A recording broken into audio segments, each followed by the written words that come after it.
काय माझ्या सगळ्यांनी गुड मॉर्निंग. तर आज आपल्याला कुठं बाहेर फिरायला नाही जायचं. आज व्हिडिओ कशासाठी बनणार आहे माहिती आहे का? स्वीट मिनी कपल्स हे तुम्हाला माहितीच असेल, इंस्टाग्रामवर खूप व्हायरल आहेत. म्हणजे आपलं सुरेश दादा, तर त्यांची लव्ह स्टोरी आहे ना, ती माझ्याकडे आहे. ती मी आता म्हणजे त्यासाठीच व्हिडिओ बनवणार आहे. मी ती लव्ह स्टोरी आणि त्यांचा संघर्ष, म्हणजे लहानपणापासून ते मोठं होईपर्यंत त्याने किती कष्ट घेतले, नाही तर किती त्याने प्रवास केला आहे.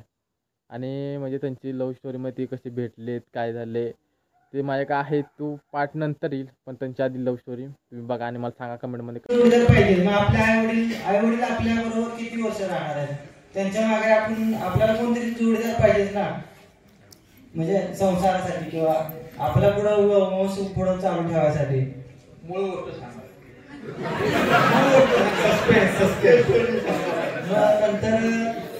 नंतर आम्ही काय प्रयत्न सोडला, नंतर बायोडेटा वगैरे त्याचं बंद केलं. म्हटलं काय होईल ते. मग लॉकडाऊन मध्ये टिकटॉक थांबला होता. लॉकडाऊन मध्ये घरात बसल्या व्हिडिओ टाइमपास तेच होते, व्हिडिओ बघित बसले फक्त दिवस रात्र. सोनाली दीदीला अजून जाम व्हिडिओ बघत आमच्या सरकारांचा व्हिडिओ आला समोर एक.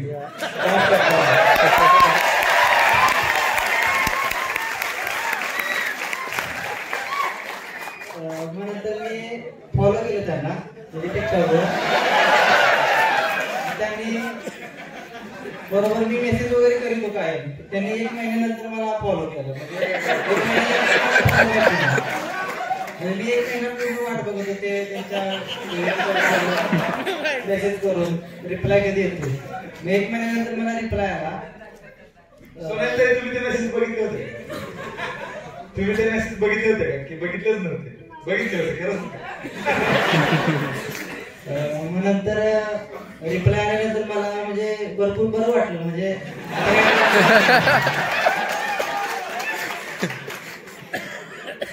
नंतर चॅटिंग चालू केलं आम्ही. नंतर एक आठवड्याभरानंतर मला मोबाईल नंबर दिला त्यांनी. मोबाईल नंबर मागितल्यानंतर मग मोबाईलवर कॉलिंग चालू झालं आमचं.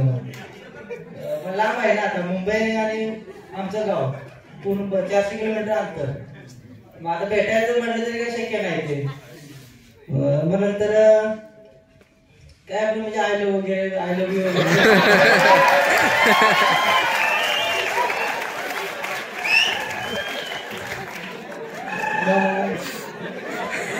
त्याने मला म्हणजे रिप्लाय दिला. मैत्रिणीचं रूपांतर प्रेमात झालं. त्याला पण तंगवलं नाही, थोडंफार तंगवलं. मग नंतर मी विचार केला, म्हणजे आता माझं वय 27 त्या वेळेला होतं, 27-28. मग तिचं पण वय 25 होतं. मग नंतर त्याला म्हणलो, आता आपल्या काय प्रेम करायचे वय नाही. प्रेम करायचं वय असतं ते 18-20 हे असतं. आपलं वय आता 27-28, प्रेम करायचं वय नाही ते. आमची पोर 32 वर्ष.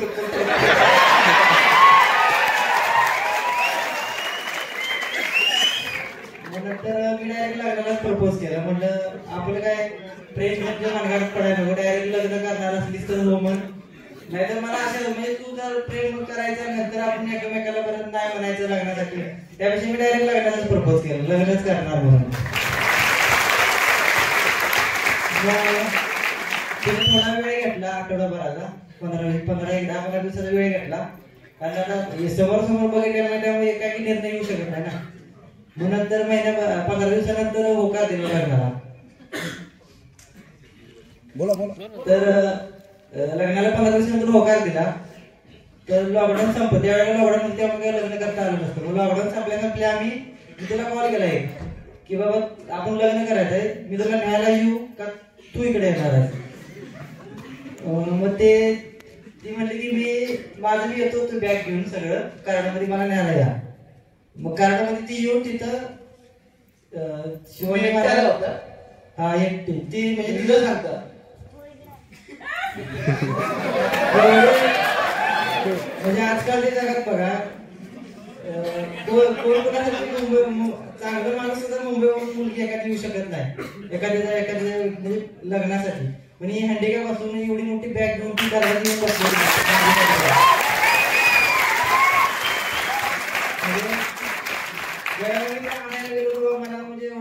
म्हणजे वाईट पण वाटतं तेवढं आणि आनंद पण झाला की म्हणजे किती म्हणजे एकामेकाबद्दल प्रेम आजकाल किती होऊ शकते, म्हणजे स्ट्रॉंग किती असू शकते. नंतर मग ती आली तिथं आमच्या इथं कारण मग आम्ही तिला मग मंदिरला घेऊन गेलो. लगेच दुसऱ्या दिवशी मंदिरात लग्न केलं आणि त्यांच्या घरातल्यांना ते काही म्हणजे माहित नव्हतं, मान्य नव्हतं वाटतं, असं काहीतरी असं त्यांचं 3 वर्षानंतर माहिती मग नंतर थोड्या दिवसानंतर 15-20 दिवसानंतर त्यांच्या घरातल्यांनी कॉल केला आणि तिला बडबडली, ते आम्हाला सांगायचं होतं तरी आम्ही लावून दिलं असतं लग्न तुझं, तू पळून का गेलीस तिकडे. म्हणजे ते तिथं त्यांना तिथे हे झालं ना, पोरगी मिसिंग झाली, अपंग पोरगी पण घरात पळून गेल्या, कुठं गावलं झाल्या.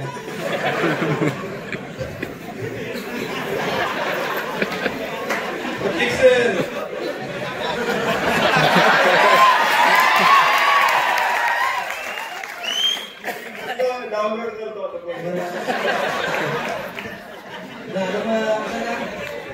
संसार चांगला चालू आहे. आम्ही 8 वर्ष ग्रामपंचायतचं काम केलं, पण नंतर आमच्याकडे धरण आहे मोठं.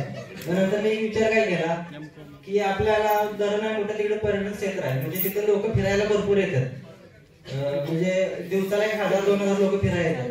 मग आपण एक छोटासा व्यवसाय चालू करूया, नोकरीपेक्षा व्यवसायात आपल्याला 4 पैसे चांगले मिळतील. मग त्या हिशोबाने आम्ही एक छोटंसं दुकान टाकले तिथं दादा, म्हणजे धरणाच्या तिथे 1 किलोमीटर खाली. आणि आमचं म्हणजे कोल्ड्रिंक वगैरे आम्ही सगळं ठेवतो. नंतर कॉम्प्युटरचं पण काम करतो, म्हणजे ऑनलाईनची पॅन कार्ड वगैरे. आणि आता एक नवीन मी युनिक आयडिया शोधून काढली की आमच्याकडं पार्टी करायला लोक येतात धरणावर, म्हणजे कोल्हापूर, सांगली, प्रत्येक ह्याच्यात अशी लांब लांबून येतात पार्टी करायला. मग त्यांना तिथं आल्यानंतर ती टोप बीप वगैरे त्यांना लागते, टोप जेवण करायला टोप, पातेले, परत बसायला चटई, कळशी, भाकरी बिकरी सगळं